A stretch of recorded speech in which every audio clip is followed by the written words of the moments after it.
United States, Washington, D.C., January 13th, 1982. 12:30 p.m. Joe Stiley, an executive with a large telecommunications company, arrives at Washington National Airport with his secretary, Nikki Felch. Joe and Nikki are on a business trip to Tampa, Florida. They're scheduled to depart at 2:15 p.m. on board Air Florida Flight 90. Flying is a big part of Joe's life. He's a former Navy pilot, and his job involves regular trips around the world. In those days, I was probably getting on a 737 and flying somewhere once to twice a week. It was almost a routine thing for me to be doing what I was doing that day. Outside, the weather is anything but routine. Washington, D.C. is experiencing one of the worst winters in decades. Temperatures drop to -4 degrees Celsius as a snowstorm rages. Nikki was definitely looking forward to getting where it was warm. She said, "I brought my swimming suit, did you?" And I had not remembered to even pack one. Washington National Airport is just 5 kilometers south of Capitol Hill on the banks of the Potomac River. It's a major hub for flights from across the USA and Canada. On a normal day, more than 400 aircraft land here. But today, the airport is struggling to stay open in the heavy snow. 1:38 p.m. All flights are grounded while snowplows clear the runways. The operation is expected to take an hour. We regret to inform you that due to the adverse weather conditions, all flights will be grounded for at least an hour while snowplows clear the runways. At Gate 12, Air Florida Flight 90, a Boeing 737, is held up by the delay. Seems like every year it gets worse and worse. Yeah, I know. I can deal with rain, but this snow is just... Captain Larry Wheaton is 34. He's a family man with 2 children. Roger Pettit, his first officer, is just 31. He's a former US Air Force fighter pilot with an excellent record. But both men have less than 3 years' experience flying 737s. At 2 p.m., Flight 90 begins boarding, 20 minutes late. On the 2-hour flight to Tampa, the aircraft will be just over half full. There are 71 adult passengers and 3 young children. Many are helped aboard by 22-year-old flight attendant Kelly Duncan. For her, the job is a dream come true. I loved my life as a flight attendant. Whenever I went anywhere in my uniform, people would always comment about it, and it was something that I was very proud of doing and something that I really enjoyed doing. Near Joe and Nikki are Priscilla Tirado, her 2-month-old son Jason, and her husband Jose. They're relocating to Florida, where Jose has found a job in the construction industry. 2:20 p.m. Captain Wheaton expects the airport to reopen soon. He orders the ground crew to de-ice the 737. Okay, guys, you can get started. It's a routine procedure to remove snow and ice from the aircraft before takeoff. But a string of further delays keeps Flight 90 at Gate 12 for another hour. Clearing the runways takes longer than expected. And then there's a backlog of flights. There's nothing anyone on board can do but wait. Outside, the snowstorm continues. I could see snow accumulating on the aircraft and all around the aircraft. But it snowed the entire time we were there.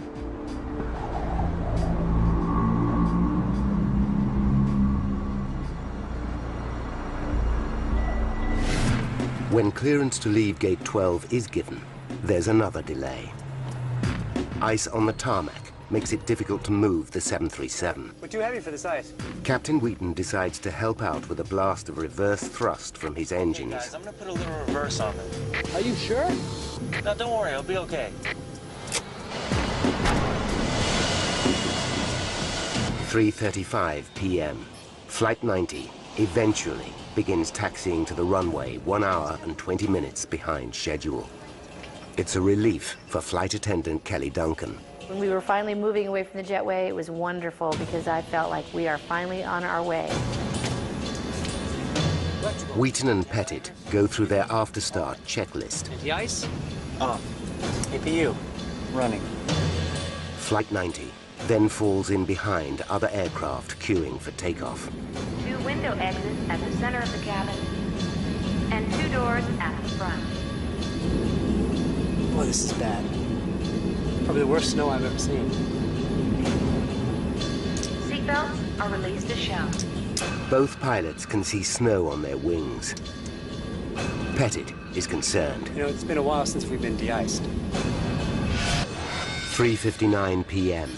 Flight 90 is cleared for takeoff. Position and hold.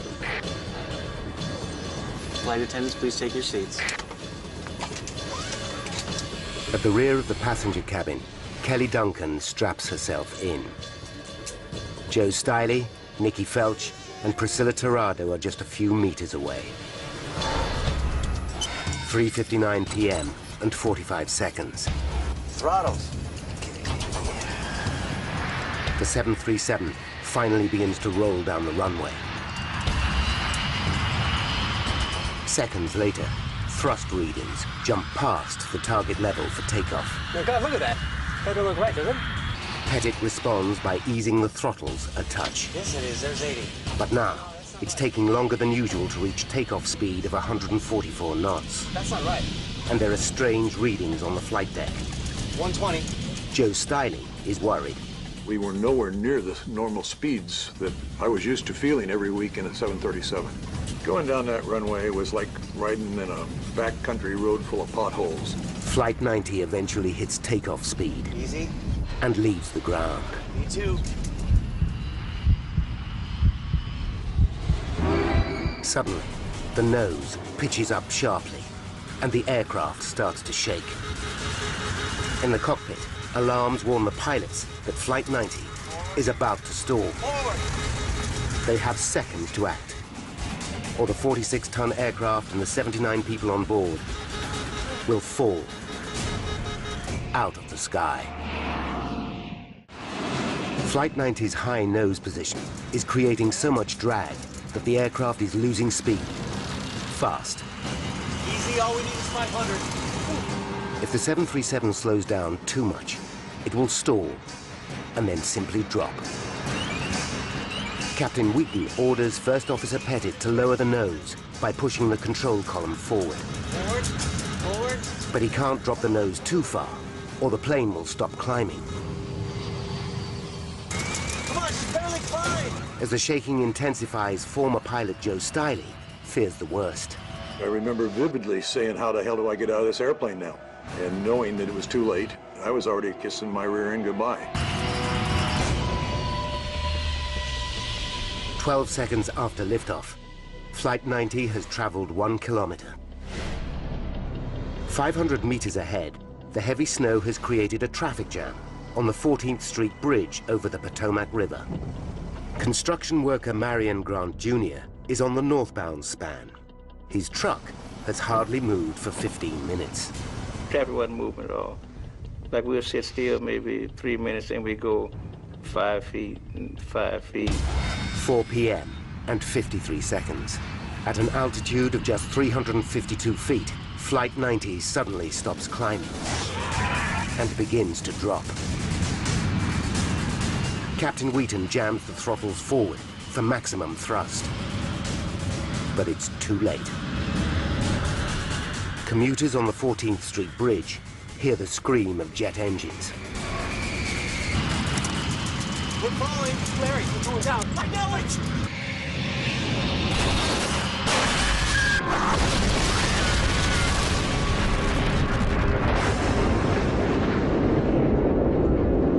Joe Stiley is knocked out as Flight 90's fuselage breaks into 4 sections.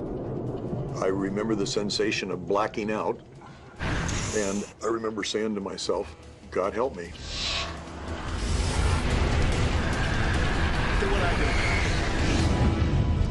Flight 90's wing has flipped Marion's truck over like a toy, but he stumbles out, alive. The carnage on the bridge is horrific.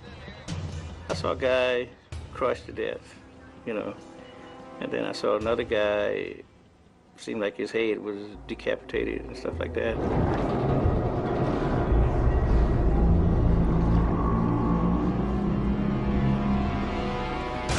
Joe Stiley regains consciousness. His bones are broken in 67 places, but now he has just seconds to cheat death. Again.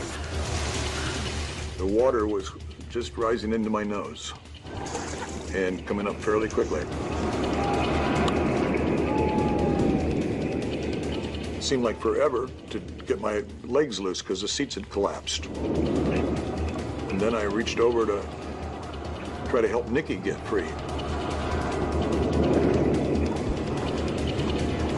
And as I get to the rear of the airplane, I know that I'm free because I can suddenly see just a glimmer of light in the water. And then I knew I was free of the aircraft and started up.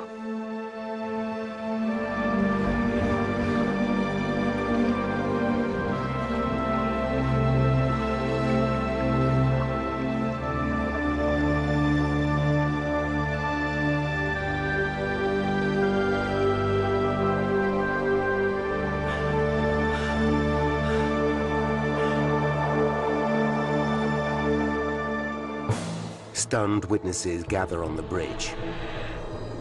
A news cameraman takes this footage just minutes later. The entire 737, bar the tail section, has disappeared. Joe and Nikki have made it to this island of wreckage, along with 4 other survivors. One is the young mother, Priscilla Tirado. Another is flight attendant Kelly Duncan. She's bewildered. I have no recollection of the impact. 1 minute sitting in a warm jump seat, the next minute in freezing cold water. The water is just 1 degree above freezing. The human body can only survive in these conditions for about 30 minutes. It hurts to be that cold. It feels like knives in you to be that cold. The emergency services arrive minutes later, but their inflatable boats can't get through the ice. It's a devastating blow for Kelly. I really felt like I was kind of just losing hope, thinking, this is really going to be the way I'm going to die. I just didn't feel like I was ready to die. The survivors have escaped a plane crash. But now, they'll freeze to death unless rescuers reach them within minutes. 4:06 p.m. The U.S. Park Police helicopter unit in Anacostia Park, 2.5 kilometers from the crash site. Park Police Aviation, Officer Gailey. It's Tower. They're reporting a missing aircraft, 14th Street Bridge. Pilot Don Usher is a combat-hardened Vietnam veteran. He springs into action with paramedic Gene Windsor. They know visibility is appalling. And Eagle One, their Bell Jet Ranger helicopter, isn't designed for heavy rescue work. But they're determined to help. We did what we were supposed to do, what we were trained to do, and what the public expected us to do.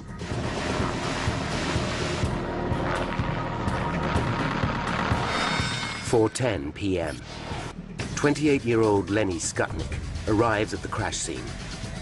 Lenny spotted the commotion while driving home from his office job in the center of Washington. He's unnerved by what he finds. When we got down on the riverbank, it was kind of an eerie feeling. It was snowing, and you know that quiet when it snows, and someone screaming for help out in the river. Made your hair stand up in the back of your head.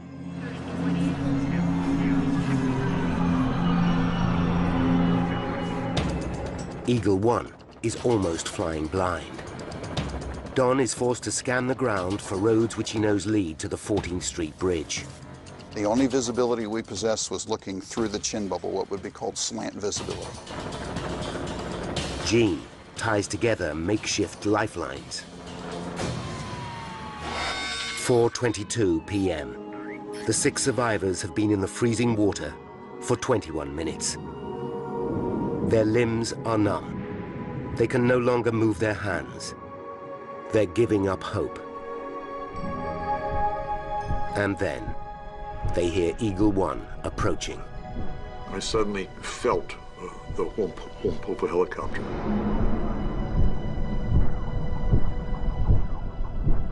And then the Park Police helicopter came into view. The relief I felt at that point is unimaginable.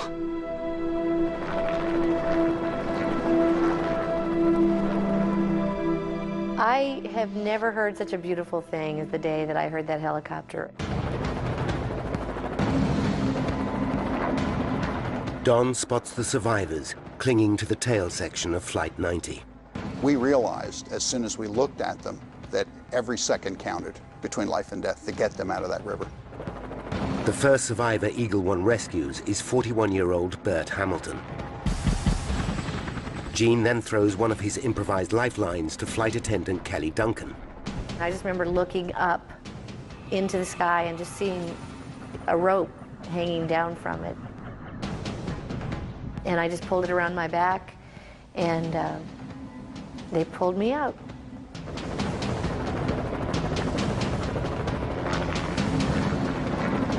Don and Gene now try to speed up the rescue by dropping 2 ropes.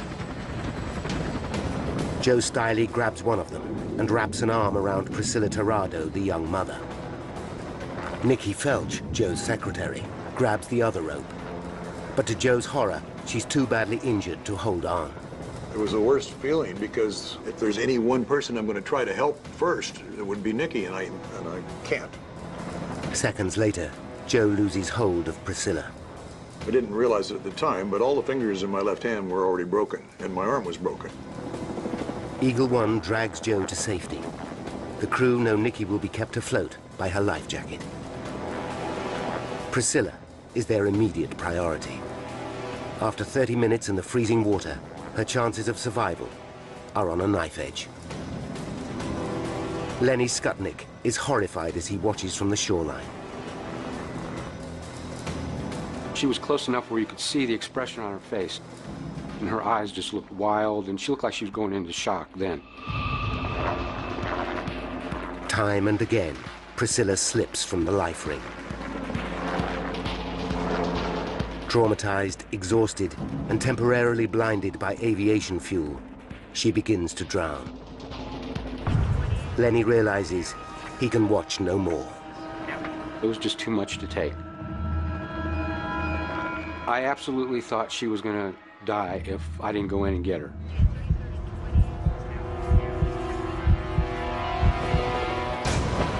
He jumps into the freezing water and drags Priscilla to safety.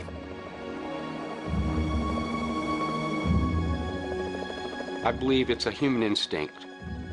I didn't weigh it or think about it, I just did it.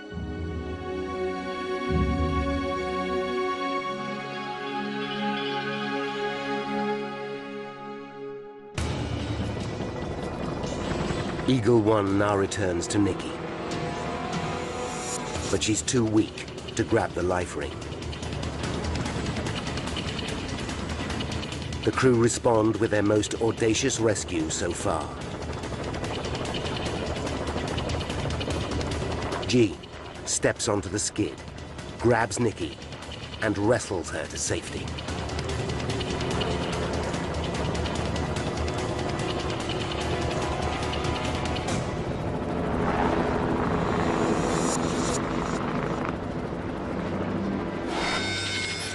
"4:35 p.m. The rescue is over. The 6th person clinging to the wreckage, whose hand is seen here, has disappeared. He's later identified as Arland Williams, a 46-year-old bank examiner. 74 passengers and crew on board the 737 are dead, including Priscilla Tirado's baby son and husband. 4 more people die on the bridge, bringing the death toll to 78. 5 people survive the tragedy, but only just.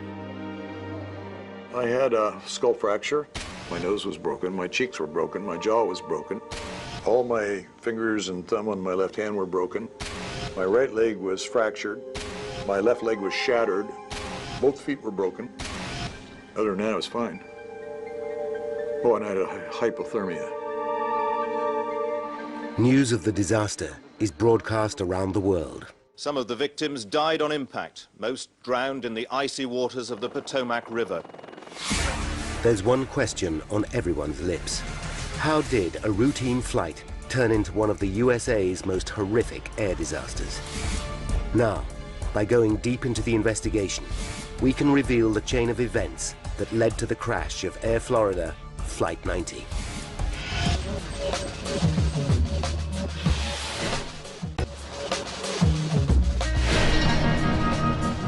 At the time of the disaster, Bill Hendricks was the National Transportation Safety Board's Chief of Air Accident Investigation. He's a former US Navy pilot with more than 20 years' experience as an air crash investigator. January 13th, 1982. News of the disaster reaches Hendricks just after 4 p.m. Hi, Bill Hendricks. It's one of the most important calls of his career. I knew there'd be a lot of pressure on this investigation. It's here in Washington, D.C. A lot of congressional interest, a lot of media interest. It's the capital of the United States. I'll get back to you. Hendricks rushes to his second-in-command, Rudy Kapustin, who will run the investigation on a day-to-day basis. They immediately call the GO Team, a squad of NTSB experts on 24-hour standby to deal with a major air crash. The investigators reach the 14th Street Bridge later that evening. The crushed cars tell them Flight 90 came down steeply. It hit onto the 4 or 5 vehicles and flattened them out like a pancake up down to their rims before it plunged into the water. This is all they know for sure. The question is, what triggered the disaster? There are many possibilities, from catastrophic mechanical failure to pilot error, even sabotage. But the snowstorm is the most obvious suspect. It was just a gut feeling that somehow this weather had something to do with it. But Hendricks knows this cannot be the whole story. Dozens of other aircraft took off from the same airport on the same day without a hitch. Whatever happened to Flight 90 must have been unique. It's a mystery, and solving it is going to be tough.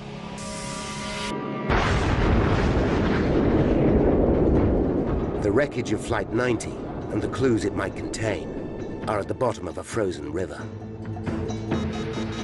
And both pilots are dead, so what happened in the cockpit will remain unknown unless divers find the black box flight recorders. First thing we always look for are the recorders. From the flight data recorder, you get altitude, heading, airspeed. From the cockpit voice recorder, get the last 30 minutes of conversation in that cockpit between the crew.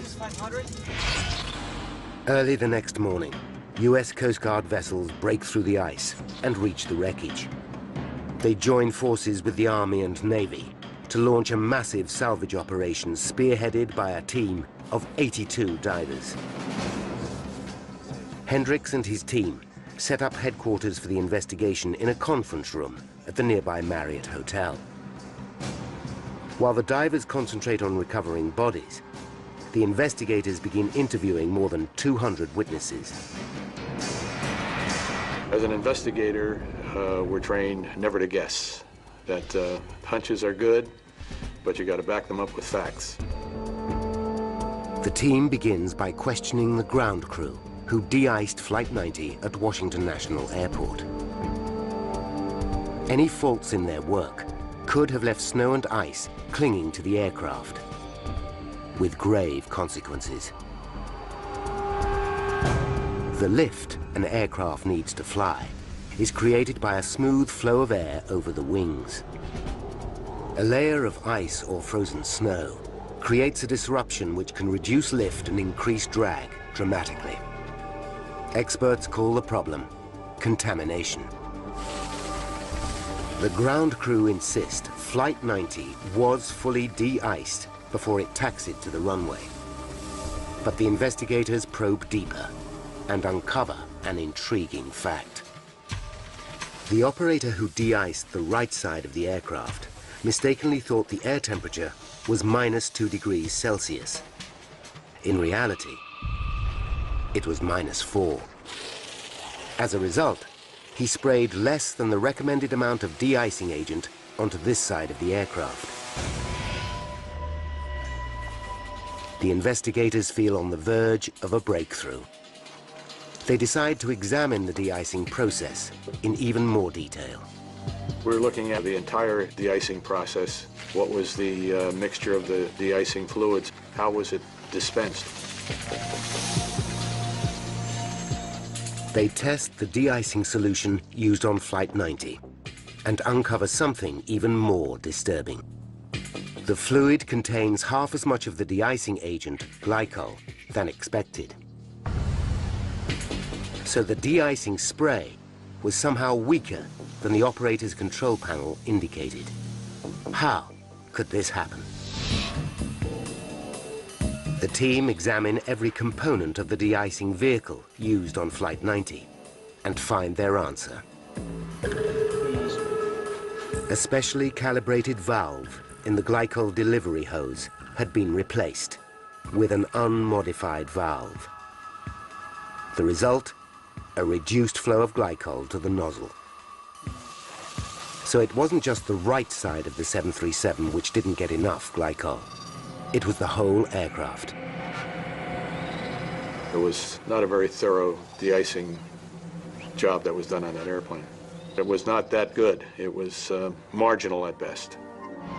But the investigators know this is far from conclusive proof that Flight 90 was contaminated with snow and ice when it took off. Ground crew used the same de-icing unit on other aircraft without incident. So although substandard, it may still have done an adequate job. If Hendrix's hunch is to hold up, he needs better evidence. What his team discover next shocks them all. Okay, guys, I'm gonna put a little reverse on this. Captain Wheaton used reverse thrust during pushback from Gate 12. Thrust reversers are normally used as a braking system when an aircraft lands. Are you sure? They should never be used before takeoff in wintry conditions for one simple reason. The reversers redirect the jet of hot air leaving the back of the engines towards the front of the aircraft. This can shoot a cloud of slush onto the wing and into the engine inlets. In sub-zero temperatures, the slush can refreeze within minutes. The use of reverse thrust is further evidence snow or ice could have caused the disaster. It was very poor pilot judgment to do it. Not a good idea. Then Hendrix gets another break. A member of his team tracks down an extraordinary photograph.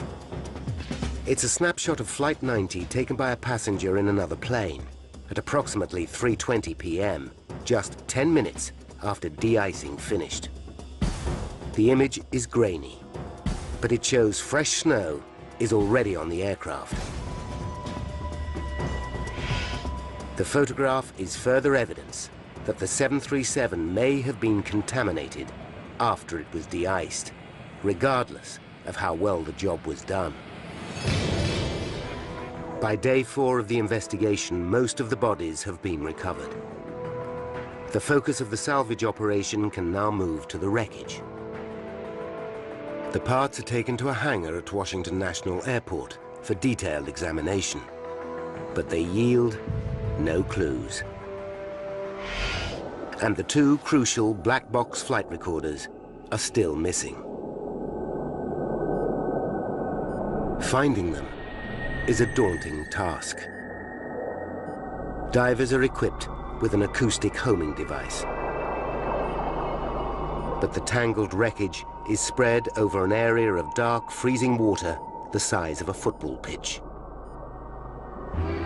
The media is hungry for answers.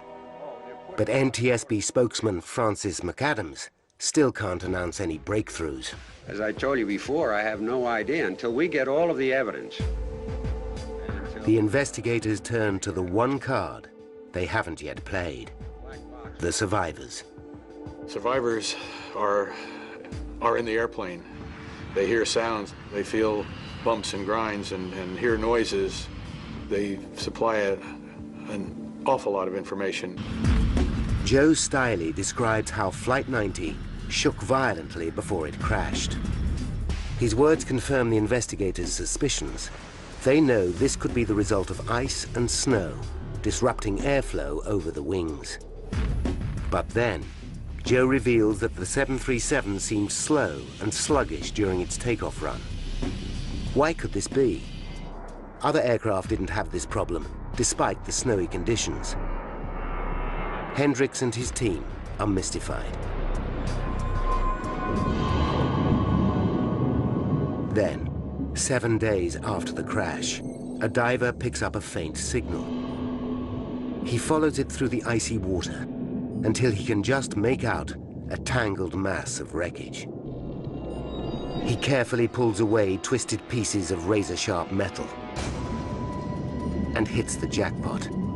In his torch beam, he spots one of the flight data recorders, then the other. It's the moment everyone involved in the investigation has been praying for. After the recovery, Sechrist lifted one recorder over his head in victory. A big moment for the salvage team after a week of frustration.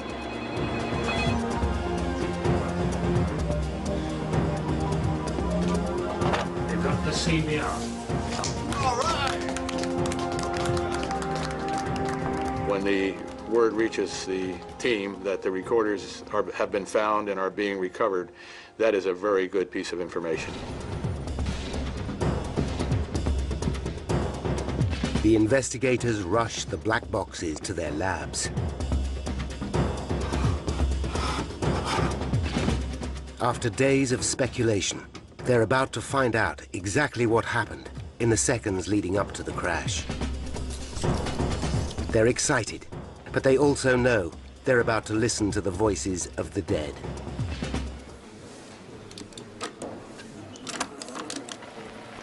Boy, this is bad. Probably the worst snow I've ever seen. You know, it's been a while since we've been de-iced. The team are stunned when they realize both pilots can see snow on their wings, yet they don't turn back for more de-icing. I mean, this one's got about a quarter to half an inch of snow on it all the way down. I got a little on mine. I was amazed, perplexed, wonderment, if you will, that under the regulations, the federal air regulations, you're not allowed to take off with snow or ice or frost adhering to your wings. Could this be why Flight 90's nose shot up just seconds after takeoff? As the investigators know, the Boeing 737 tends to pitch up sharply if the wings are contaminated with ice or snow. But just when the evidence seems to be mounting, they realize something just doesn't add up. They're perplexed by First Officer Pettit's comments about his instrument readings. My God, look at that. That doesn't look right, does it? To try and find out what was worrying him, they study the flight data recorder. Immediately, another mystery rears its head. They discover that survivor Joe Stiley was right. The 737 took 45 seconds to reach takeoff speed, 15 seconds longer than normal. If the aircraft was contaminated by ice and snow, this might slow takeoff slightly, but not for an entire 15 seconds. The team realized something else was wrong with the 737, and they don't know what it is. They could be back to square one.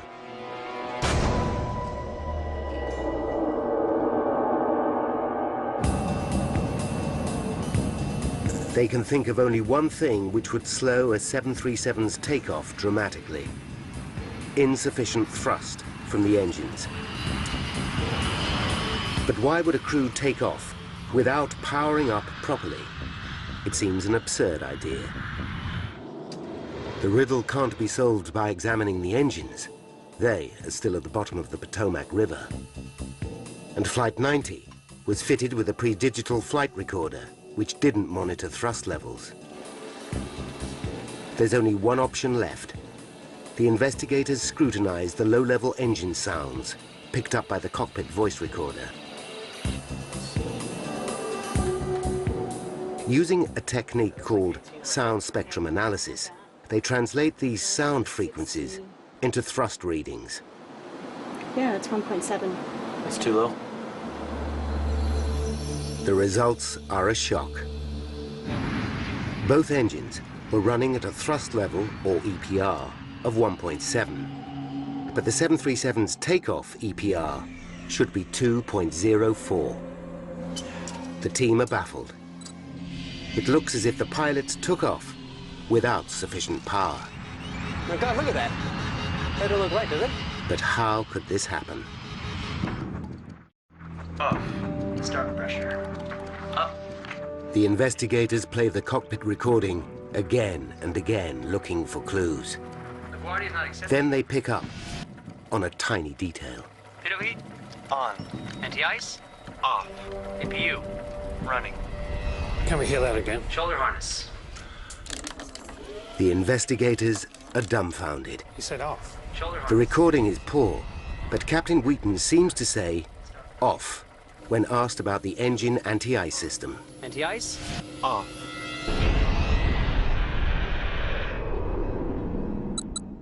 Hendricks realizes one small word could unlock the mystery behind the disaster.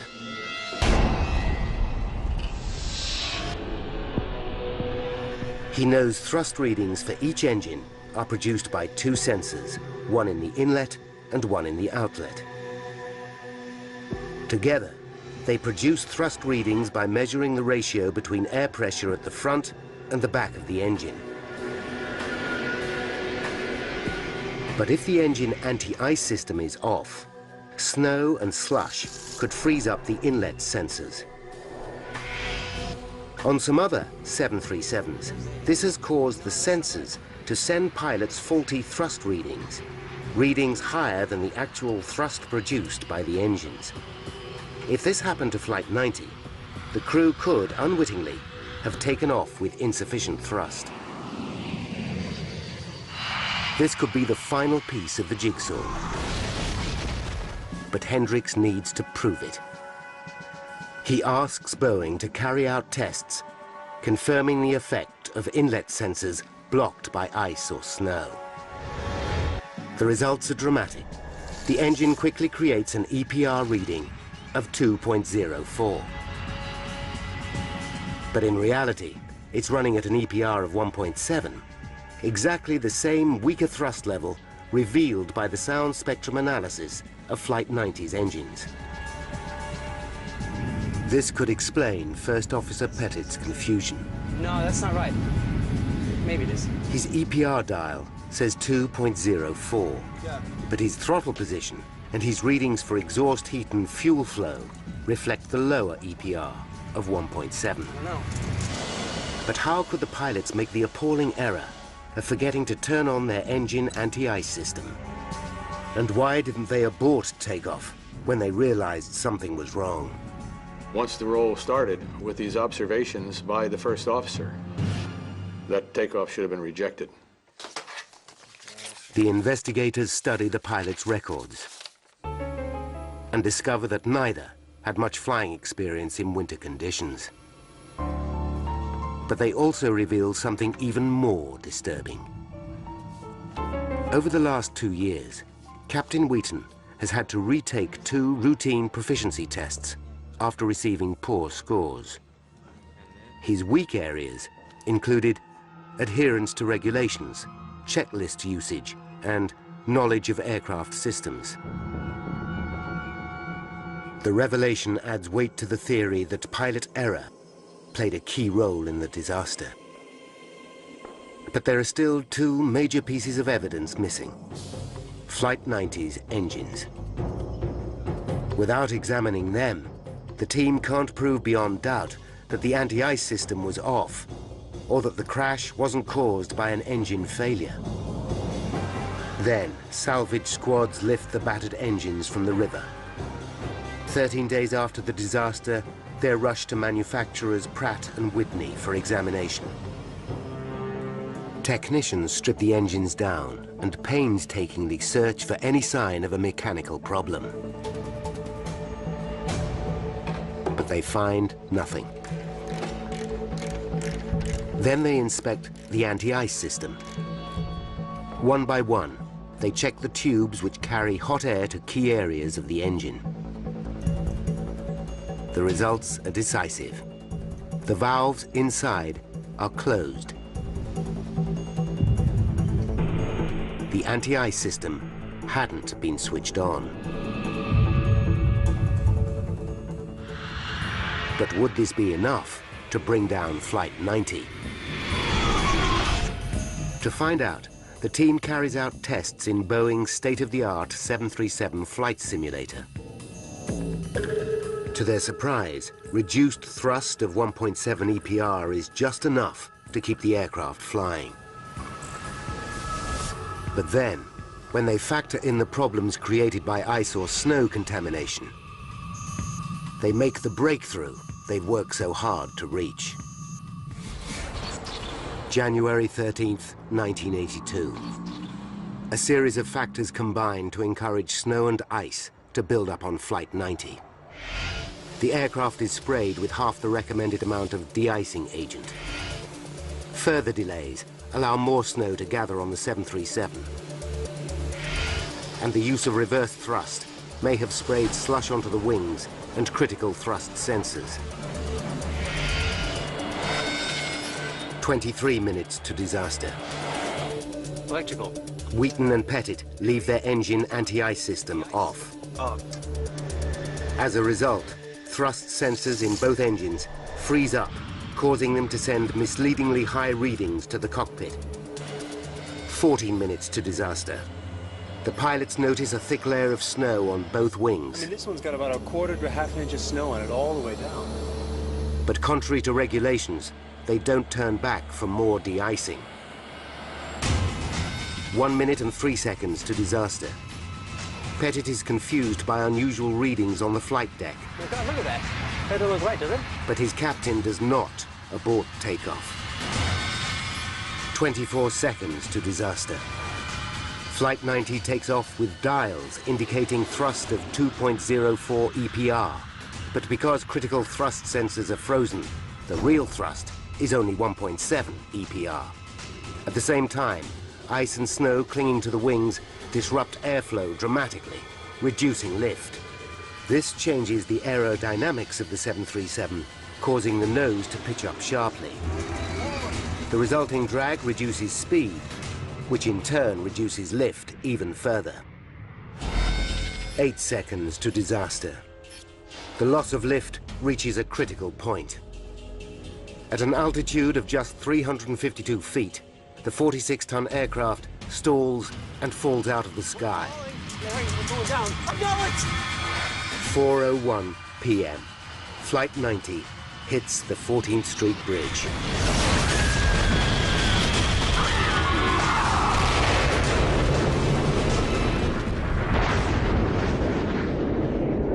The disaster claims 78 lives, including those killed on the bridge.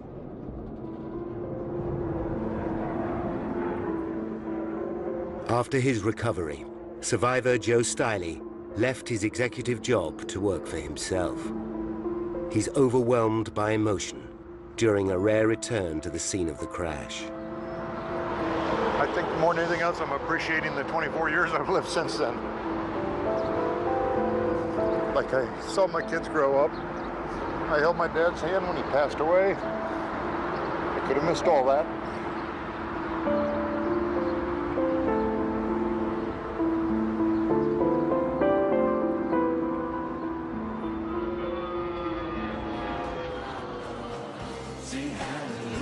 For Flight Attendant Kelly Duncan, the disaster was a turning point. My prayers were answered when I heard that helicopter come. And instead of running away from God, I all of a sudden started wanting to run to God. She quit her job as a flight attendant and is now a teacher at a Baptist school in Miami. Following the disaster, aviation authorities issue a series of directives to radically improve all aircraft de-icing procedures. They include measures to make sure thrust sensors don't become blocked by ice. The changes make flying safer for every aircraft that takes off in winter.